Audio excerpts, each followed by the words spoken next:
जक्सलेन सब छुआवे से जिया पशु खले कुदावे भातारी जक्सलेन सब छुआवे सुते न सुते देवे साथे जगा हवे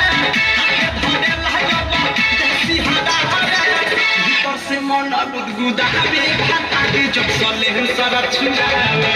से जिया पशु खले कुदावे भातारी जक्सलेन सब छुआवे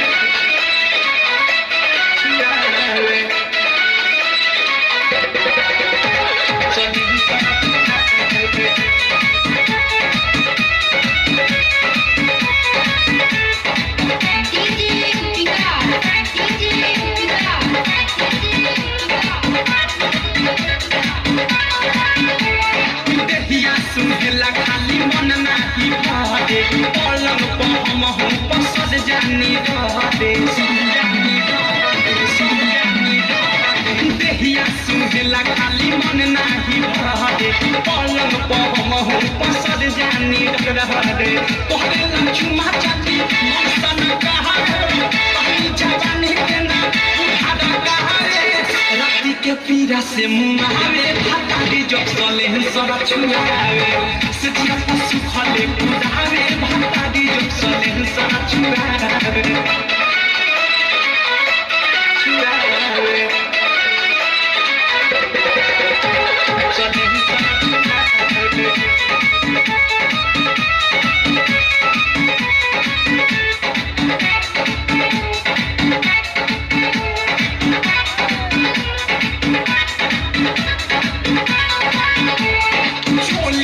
छुए हमरा गड़ पसेना ढोरी सुखावे हटिया चढ़ा के बेना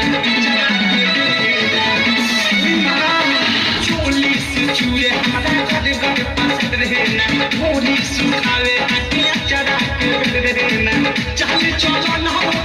मानो ना भावे ओके ना कुछो खाली उपजिया रे देखी में आगी भाड़ा कहवे भातारी जक्सलेन सारा छुआवे से जिया पशु खले कुदावे भातारी जक्सलेन सारा छुआवे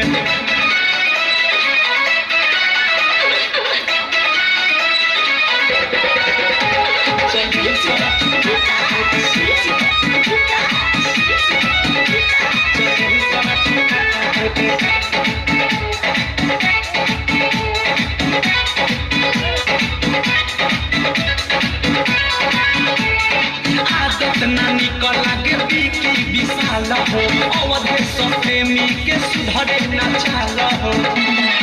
सबका बंधु दादा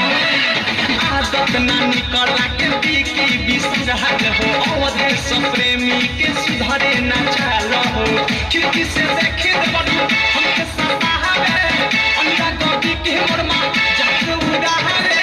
सखी हो सरंग रया रे भातारी जक्सलेन सब छुआवे से जिया पशु खले कुदावे भातारी जक्सलेन सब छुआवे।